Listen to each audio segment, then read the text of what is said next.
Hey Stampers, Kim from StampingImperfection.com. Welcome to my craft room. I wanted to, for new stampers or for people who've never used clear stamps before, I just got this Every Bunny stamp set. I thought it would be like a perfect stamp set to do some watercoloring with. And you get the clear stamps. Of course you need to get the clear blocks, and they come in all different sizes. And you can buy them in sets or you can purchase them separately. I just recently purchased two more of this size. This is size D. I seem to use C and D the most. I like size D. I feel like it's really comfortable in my hand, and so it's my favorite size, but size C fits a lot of the stamps also. So if you're just starting out, sorry, I'm talking while I'm opening this plastic, you get this, you just peel off the coating, and you're good to go with this. You can clean it with Stampin' Mist if you want to, but you generally don't need to. You do need to keep the clear blocks. You do need to keep the clear blocks pretty clean in order to get the stamps to cling. Now, with these clear blocks, or excuse me, with these clear stamps, you get these. Stampin' Up! Sells them. These are the same rubber. They're made from the same rubber. They have the same foam on the back, except you can see this foam. It might be a slightly different color, and it's also got adhesive. Well, I think they both have adhesive, but this has a different kind of adhesive. It's not as sticky feeling. Okay, they look like this, and you just pop them all out of the rubber, just like that. You're just going to pop them all out. And to use them, you're just going to peel off this backing and then pick the size that you like. I'm just going to stick it on here and just push it down, and you're good to go.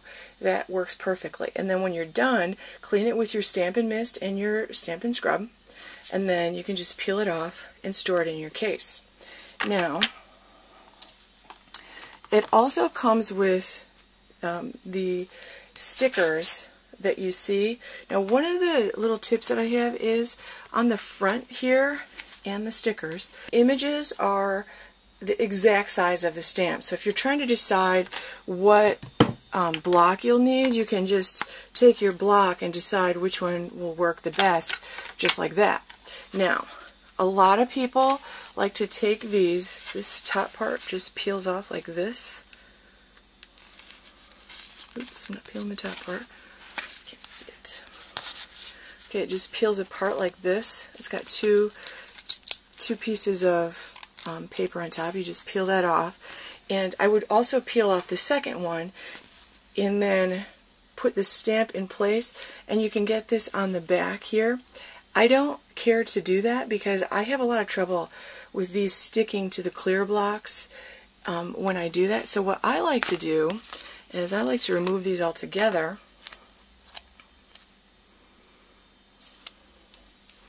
and then I will stick this in the stamp case, and I'll do that with all of them, and then I'll put this on top of that one so that when I'm all done I can give it a quick look, and if I have any, before I put it away, if I have anything missing, I know immediately what's missing.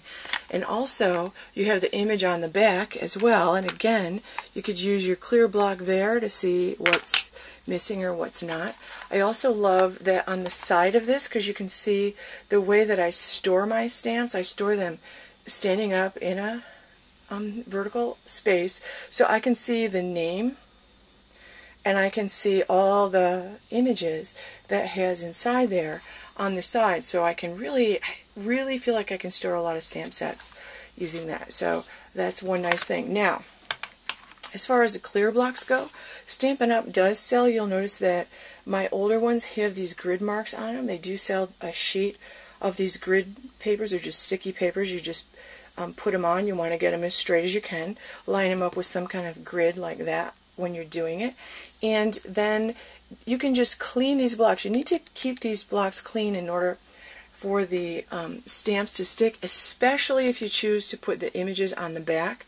I don't have any trouble with them sticking now that I don't put the images on the back. I never have to worry about it. If you do have the images, if you like the images there, because it does help you see the stamp a little bit better when you're stamping down, you just have to keep them really clean. And somebody told me just wipe it on your pans, or spray it with Stampin' Mist and clean it with your Stampin' Scrub. You can also just run these under water, because our ink pads, except for these StazOn, of course, our ink pads are washable. So you can just put this under the sink, and every now and then I'll give them a good washing just with water. And they wash right off and dry them with a paper towel, and they're good to go again. So I do really like these grid marks, because it helps me line up my stamps. So, and I do have some blocks that don't have them. And you can also see without, like this is a brand new one, nice and clean and shiny. Without the grid marks, you could easily see where you're placing it. And even without the stickers on the back, I really don't find it's difficult to place them. So keep your blocks clean. It's nice if eventually you can get the whole set, but most of the time, if you're buying a regular stamp, this is block D. That'll fit almost every one in here. Block C is the other size. This is my D. I don't use C as much as D. Everybody else uses C a lot. I think this one's C. Most of these fit on stamp set C. So, or clear, excuse me, most of these fit on clear block C. It looks like you might need D for a couple of them. But those are the two sizes that if I was just starting out, I would get C and D to start out with. Unless you're getting a huge, like some of the background stamps are like this.